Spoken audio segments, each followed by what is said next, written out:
Bonjour à vous, chers auditeurs et fidèles de Corbeau News Centrafrique. Bienvenue dans votre émission d'analyse de l'actualité en direct du studio 2 de Corbeau News Centrafrique.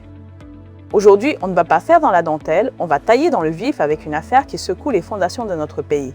Pour décortiquer ce dossier, je suis accompagnée de notre journaliste de terrain, l'incisive Clarisse Betty. Bonjour Clarisse. Bonjour Gisèle et bonjour à tous nos auditeurs. Quelle entrée en matière, vous annoncez d'emblée la couleur et vous avez bien raison. Le sujet du jour est une véritable bombe, une déclaration choc qui fait déjà grand bruit. Je suis prête à vous suivre pour détailler les propos d'Abakar Sabone. Une bombe, oui c'est le mot. Abakar Sabone, l'ancien ministre, n'y va pas par quatre chemins. Il accuse carrément l'empereur Faustin et son clan d'avoir transformé la République centrafricaine en une entité mafieuse et criminelle. Dites-nous tout Clarisse. Exactement, Gisèle. Depuis N'Djamena, Abakar Sabone a pris la parole en direct sur Facebook, une déclaration entièrement dédiée à la situation politique et institutionnelle de la République centrafricaine. Et ces mots sont lourds de sens. Il affirme que notre pays est aujourd'hui confisqué par un groupe restreint de mafieux et de criminels qui, selon lui, se comportent comme s'il en était le propriétaire exclusif. Un propriétaire exclusif, c'est fort de café. La République centrafricaine, une propriété privée? C'est précisément l'image qu'il utilise, Gisèle. Selon Abakar Sabone, certaines personnes sont arrivées et ont pris la République centrafricaine comme leur propre champ personnel, comme leur patrimoine. Il soutient que ce groupe de mafieux gouverne comme si le pays lui appartenait, au détriment des autres citoyens, privés, dit-il, du droit même de regarder leur propre pays. Il déclare même « les autres citoyens n'ont même plus le droit de regarder leur pays ». Plus le droit de regarder son propre pays, c'est invraisemblable. Et cette mainmise, cette appropriation, elle s'accompagne de quelles pratiques? Clarisse. L'ancien ministre affirme que cette appropriation du pouvoir est indissociable de pratiques de vol et de détournement à grande échelle. Il parle d'un système fondé sur le vol, le détournement, exercé par des dirigeants qui, selon ses mots, se considèrent comme les plus forts et affirment pouvoir faire tout ce qu'ils veulent. Abakar Sabone décrit une autorité convaincue d'être au-dessus de toute règle, agissant sans limite ni retenue.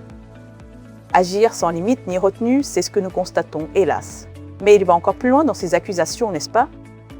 Oui, Gisèle, il va bien au-delà. Dans sa déclaration, il accuse l'empereur Faustin et son clan au pouvoir de se comporter comme s'ils existaient avant même la création de l'État centrafricain. C'est comme s'ils étaient nés avant la création de la RACA, comme s'ils étaient nés avant tous les Centrafricains, affirme-t-il, pour expliquer ce qu'il considère comme une négation totale du principe d'égalité entre citoyens. Nés avant la RACA, mais pour qui se prennent-ils? C'est une insulte à l'histoire de notre nation et à tous les Centrafricains. Et cette domination, comment est-elle maintenue, Clarisse? Abakar Sabone insiste sur le fait que cette domination ne repose pas uniquement sur le contrôle des institutions, mais aussi sur l'intimidation. Il explique que la peur est utilisée comme instrument de gouvernement à travers la menace de la prison, de la mort et des représailles. Il déclare « On veut te faire peur avec la prison, avec la mort », avant d'ajouter que cette logique ne devrait plus fonctionner. Selon lui, quand tu es un homme, tu n'as plus peur de la prison, tu n'as plus peur de la mort.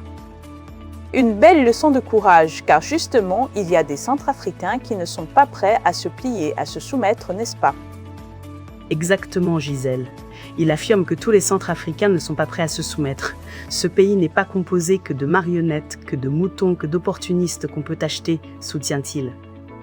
Selon lui, une partie de la population refuse désormais d'être traitée comme une masse manipulable, sans voix ni droit.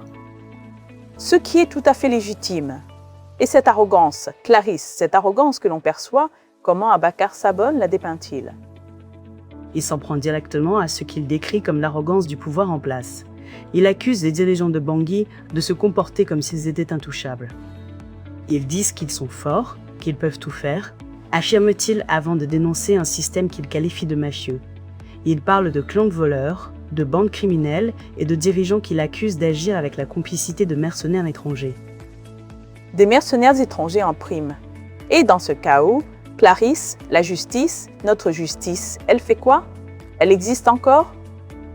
Pour l'ancien ministre, cette confiscation de l'État s'explique aussi par l'affaiblissement des contre-pouvoirs. Il déclare que la justice ne joue plus son rôle. Il n'y a pas de justice dans ce pays. La justice est corrompue jusqu'à la moelle. affirme-t-il, estimant que les citoyens n'ont plus aucun recours face aux abus du pouvoir. Corrompus jusqu'à la moelle, c'est un constat qui glace le sang, Clarisse. Alors, devons-nous nous résigner à cette situation? Notre pays est-il condamné à appartenir à un clan? Abakar Sabon rejette catégoriquement cette idée. Il rappelle que la République centrafricaine n'appartient pas à un groupe, ni à une famille, ni à un clan.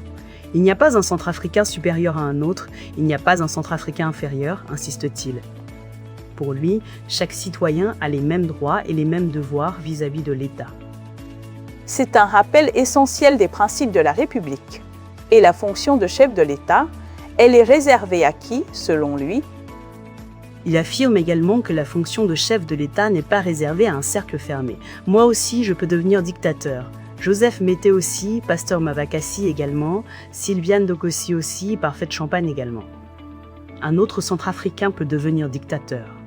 Si Dieu le veut, déclare-t-il, pour souligner que la légitimité politique ne devrait pas être confisquée par ceux qui se maintiennent au pouvoir par la force et la peur. Un appel clair à la diversité et à la démocratie, n'est-ce pas, Clarisse? Il appelle donc les citoyens à se mobiliser, à prendre leurs responsabilités? Absolument, Gisèle. Dans son intervention, Abakar Sabon appelle les citoyens à réfléchir à leur rôle. Il invite chacun à se demander ce qu'il doit faire pour son pays et pour l'intérêt du peuple centrafricain. Selon lui, accepter la confiscation de l'État revient à renoncer à sa responsabilité de citoyen. Et la résignation, c'est justement ce qu'il faut éviter à tout prix, si je comprends bien. C'est la conclusion de son message, Gisèle. Il met en garde contre la résignation. Pour lui, le maintien d'un pouvoir qui traite la République comme une propriété privée est aussi le résultat du silence et de la soumission.